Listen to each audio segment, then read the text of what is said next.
Hello, Dr. Madhavi. Welcome to the show. Tremendous honor to have you. Could you please introduce yourself? Yeah, hi. So I'm Dr. Madhavi, and I'm an RCI licensed clinical psychologist and a private practitioner. And I've been in the private practice for the last 1.5 years. Right. So the topic that we are going to talk on today is helicopter parenting. Right. So can we Right. start by the explanation of what it means? Right. So helicopter parenting is essentially how a child perceives their parenting styles or their parents' parenting to be a lot more controlling to the extent where parents act as a helicopter to the parents. That's where the term helicopter parenting essentially came from, where parents essentially keep hovering over the parents, just like a helicopter hovers over the ground. So it's essentially the child's perception more than the parents doing something. How can that hinder the growth of a child? Right. So essentially, if the parents don't leave the child won't be able to experience the outside environment as it Right. is. So it's essentially going to hinder the child's growth in any and every way humanly possible. So if the parent is going about staying over the child, hovering over the child, under that circumstances, the child won't be able to gain the experience that is required to Right. live Right. their life in general. Mhm. So the parents won't allow the child to solve the problems on their own. Let's just take Right. for an example that children, when they go to the playground, Mhm. if they are playing, they are naturally going to fall at some Right. given point. Right. If 24/7 the parents are right there, they won't let Mhm. the child fall. So eventually, when the child grows up and eventually falls down, the child won't be able to experience what they should have experienced as a kid, a Right. young kid, right? So the children are not going to gain that practical sort of an experience as and when it's required at that particular developmental age. So Right. it's going to invariably hinder their growth, their problem solving abilities, their decision making possibilities. So let's just take for an example that we took that whenever a child goes to a playground, the child Mhm. falls. So there are various things the child learns out of that fall. The Right. child learns depth perception, जिसको Right. हम बच्चों में है कि दूर कितना है ground, Mhm. right? That is one thing that the child learns. The child also learns that if I fall without putting my hands in the front, I'm going to get hurt on my face. Right. So even that quality the child will not get, that Mhm. experience the child will not get. So the basic decision making, the problem solving, all of that the child will not learn that Right. way. Studies have also gone through the same experiences both in children and adult, and they've essentially realized that those are essential skills that kids don't learn by the Mm. time they grow up if they have parents who are helicopter parents, essentially, Right. or if they are hovering over the children. Mm. How can social skills be disrupted of children? Right. Right. So essentially, if the parent is not leaving the child's side, the Mhm. child won't be able to interact on their own. Right. How I talk to my friend, how I make friends, all of that ability tends to go. Let's take for an example that I have just one friend as a child, Mhm. right?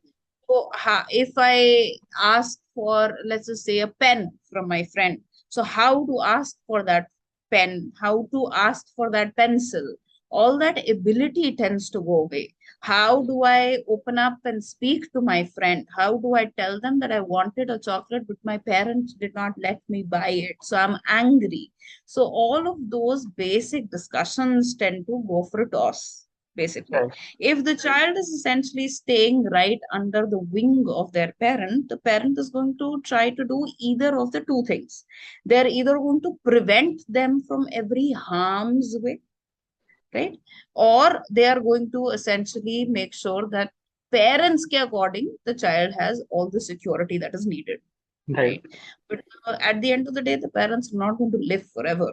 They will True. eventually die as a matter of age Mm. and developmental age also, right? And the whole pattern of growth and everything. So if all of that is happening, then essentially the child won't be able to survive after a while if something like that happens. Or the child won't be able to survive in the basic society itself. Mm-hmm. right? So all of that tends to hamper the basic social growth that the child is supposed to have. Does that also impact the kind of partner you choose? That someone who is very Right, clingy, right? definitely. So definitely. So, how to interact with people, how to talk to people, how to form a relationship, Mhm. whether it be friendship or a romantic relationship, anything of that sort, obviously that's going to be hampered. So, essentially speaking, when we talk about helicopter parents, we're essentially talking about parents who tend to intervene in any and every aspect of child's life. Right. Now, this again, I'm saying from the perspective of the child. So, if the child has scored, say, 18 out of 20 or 19 out of 20, so the helicopter parents will go and tell the teacher that extra 1 mark is still missing. So, why did the child get one less mark than Mm. getting complete 20 out of 20? The child Right. needs to understand that aspect, right? Right. So even that understanding of the child usually goes away. And if the teacher ends up listening to the parents and giving the child that extra 1 mark, the Mm-hmm. child will have always get an impression that any problem I am in, my parents are sitting and they'll solve it. Right.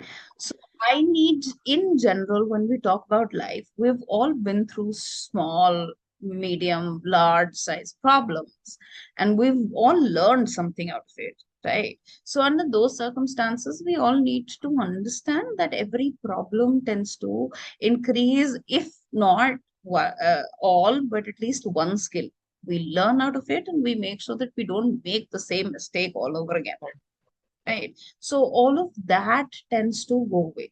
So how to form a relationship, how to maintain a relationship, Mm-hmm. how to take a relationship forward in any way, if that completely is gone, under those circumstances it becomes less likely that the person will be able to choose a partner that suits them.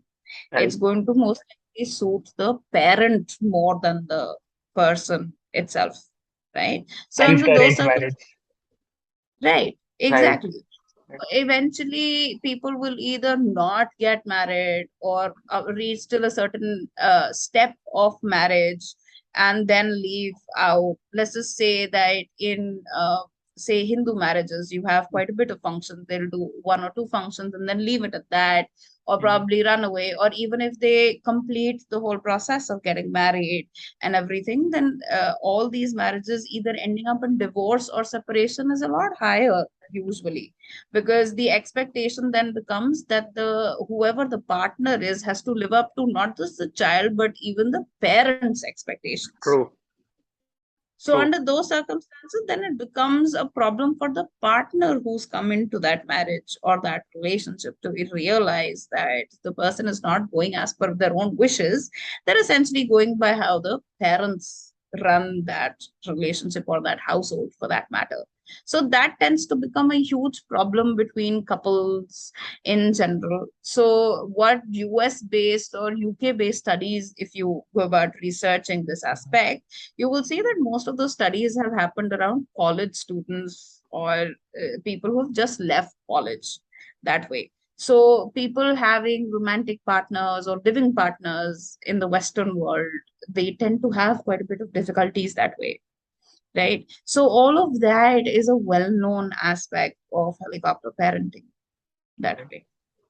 If we talk in terms of development phases, in each stage, how much involvement is, for lack of a better word, healthy?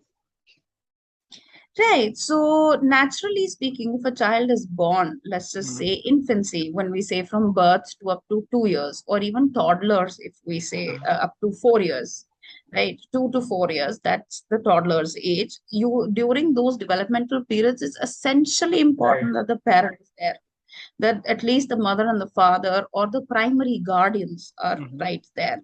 Because whenever we talk about child development, the first point of contact that the child has is through the parents. And that contact doesn't start from birth, it starts from pregnancy itself. Right. The child tends to recognize the mother's voice in the womb itself, right? Even in Hindu mythology, you will see that there are quite a bit of stories around kids learning from the womb itself. Mm-hmm. about uh, warfare and all. Even in Mahabharat, the context of kids learning from the womb itself is there, where Arjun tends to learn how Right. to enter that circle where the war was Mm-hmm. to happen. But that association starts from right there. So essentially, during developmental periods itself, the parent needs to be there. But the parent also has to understand that they can't be there in the child's life all throughout. The child has to learn certain things through their own experiences. So I usually tend to tell a lot of my clients also that you need to learn how to solve the problems. Let's take, for Mm-hmm. example, you or me. Whenever most of us were kids, we've all done at least one of the few things I'm going to mention. We've all either put our hands in the switchboard socket. We've all either burnt our hands on the frying pan or the tawa, or we've all burnt our hands on the कपड़े को press करने वाली press And of still we iron, survived. and still we survived. So we Right. all learned to those things that we're Mm-hmm. not supposed to be touching those things, Right. right? And we all did that when we were really young, maybe one, two, three, four. But after that, we did not do anything of that sort Mm-hmm. because we learned from those experiences. And even though our parents would stop us, constantly keep shouting at us that we're not supposed to be doing that, but we still did it and we learned from there, right? Mm-hmm. So those experiences are experiences that are called as developmental experiences. Right. So if we don't experience all of that on our own, Mm-hmm. and the parents don't leave us to experience all of that on our Mm-hmm. own, we won't be able to develop and learn the practical skills of life, right? So Right. we all go to school and we interact and we learn how to make friends. We learn how to interact with people, how to interact with the teachers, how to answer questions. The parents are not present during the schooling all the time, right? So all of those experiences need to come when you yourself interact with other people, Mm-hmm. right? The parent cannot be present 24/7 all the time, right? At that moment. So there are two essential things over here. One, developmentally, yes, the Mm-hmm. parents need to be there in the child's life up till a certain age, but then the parents and the child both need that understanding to understand simply that they can't be in the child's life all throughout. They have to let go of the child, to let go so that the child can learn those certain skills and practical experiences that they require to grow up. So yes, definitely up till, let's just say, 8, 10 years maybe, when Mm-hmm. the child is still in school, in the younger part of the school, right, where the child is still developing, the child is going through those experiences. Definitely the parent needs to be the primary contact, but Mm-hmm. also parent is required even in the later lives wherever it is needed for the Right. child itself. But the parent does not need to be there in each and every second or every hour of a person's life. You can't replace the concept of parents Right. itself from anybody's life that way. Right. So definitely parents are required, but not at every moment or every second of a child's life, right? Right. So parents also need to realize, and even kids need to realize, that the parents cannot stay 24/7 all throughout. How can the schema of a child be disrupted if one parent is too over involving and the other one is neglecting? Right. So essentially, the child tends to understand a few things from a very early age. So if circumstances are that where one parent is way too over involved and the other one is not involved at all, the child is essentially going to learn two things. One, that one parent keeps eating my head. And even if I want to complain to the other one's not there. So Right. usually in today's day and age, if you see the children tend to take their way out of everything. They'll find their way out. In today's day and age, post COVID, you would have probably seen that kids, very young kids, 1.5, 2 years old, they can operate phones like none of us could at that age. Right. So those are experiences that kids have gone through on their own, right? So the kid tends to understand that आज नहीं तो कल एक way out मिल ही जाएगा. If it's not the over involved parent, then I can find my way out from the parent who's not involved at all, right? So the Right. child tends to learn that either one parent is never present, And either of the styles are okay because I'm okay. Or if the parents child's needs are not being met by the parents, then the child will learn that it's a normal and natural thing that my needs are not being met, right? Or that I am not to be fulfilling somebody else's needs if there is a requirement. Right. That is also Right. So even those things tend to develop in the child. So essentially, the child's schemas, more than schemas, their concepts at that age are mm-hmm. getting formed, right? How we make relationships is how relationships have been formed around us from the very beginning, Right. right? That's how we learn. If we've all seen, let's just say, a joint family, and the joint family is very happy go lucky, everybody is supporting each other in every way Mm-hmm. humanly possible, so we'll all understand in one direction that घर में चाचा भी है दादा भी है सब लोग हैं सब एक दूसरे से बात कर रहे हैं so कोई प्रॉब्लम नहीं है I am also to be listening to everyone and also understanding things that way. That's Mm-hmm. one thing. Secondly, if on the other hand where there is nobody, the child is living all alone in the house, say at the toddler age, right? The child is going to learn that it's easier to have an empty house. I don't require anybody at home. I can stay on my own. Of course, that child is going to face certain problems on the very first day or the first few weeks of staying alone, definitely. But eventually, after a while, the child will not be crying all throughout a few weeks, right?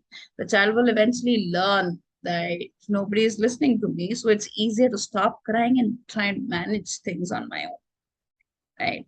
So those concepts around the world tend to be formed through that. So if one parent is way too over involved and one parent is just completely absent from the picture or very neglectful that way, so these are two concepts that the kid will learn and eventually start to apply that later on in life. So It's true. unhealthy coping mechanisms could be formed. Yep. Of course, of course. So their coping mechanisms will also change. Their perception of the world will change. Mm-hmm. Their method of solving any problem will change. So Mm-hmm. kids who don't have, let's just take for an example, in today's world, you'll see that both parents are working.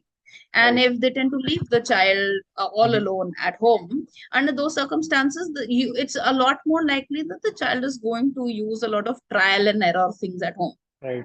right? So the child will invariably understand that it's easier to try something out. If I don't like it, I will leave it. If I like it, then I'll keep it. Mm-hmm. But the world doesn't function like that, right? Relationships don't function like that. So that's going to start affecting their relationships in Right. some sense. So their problem solving, their coping, their perception, their decision making, all of that is going to get hampered because of that itself. Right. Can I ask what is your specialization and how can one contact you? Right, definitely. So I am special. I did my PsyD and I finished that last year. So Mm-hmm. PsyD is essentially MPhil plus PhD, but it's an RCA license course, Right. right? Right. So one that how did I end up doing PsyD? It's available on the RCI website. So RCI itself is Rehabilitation Council of India.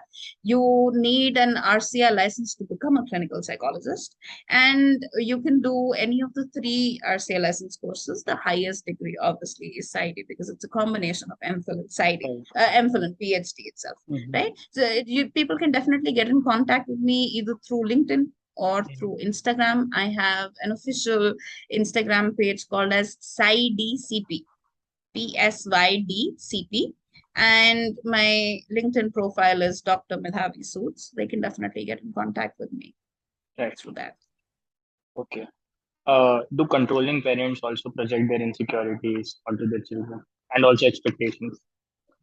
Right, definitely. So essentially, when we talk about overly controlling parents, what essentially they do is that if I haven't been able to do something, my child will do, Right. or I can steer my child into doing something, right? So all of that tends to play out all throughout a child's life that way. So yes, definitely what controlling parents do is that they impose their own wishes, their fantasies, their desires, their expectations onto the child that may or may not be actually what the child requires under any circumstances. right? And also along with that, the child will end up doing things that the child may not actually want to Yeah. do under any circumstances. So there are times, a lot of times, where children or a little older people, young adults, what we Mm-hmm. call kids between the ages of say 18 to maybe 25, 28, they come and say that my parents pushed me into doing something, Mm-hmm. right? So at the end of the day, you will think that the parents did not put a gun to the child's head and make them do that. But that essential need that I have to get out of my parents' wings and sort of do something on my own, because that has happened by the Mm-hmm. time they grow up into, say, later adulthood or later part of the young adults, Mm-hmm. is when they begin to realize that it's too late probably, or this is something I never wanted to do, or something of that sort. So definitely that impacts the child's life, and that tends to hamper their life altogether, because they're essentially playing out, living a life that the parents wanted at one point. Mm-hmm. So my last question to you would be: how can parents identify this behavior, and what can they do to treat them? Right. So essentially, how can you identify that behavior? Ask your child. Ask your child how much involvement they expect out of you.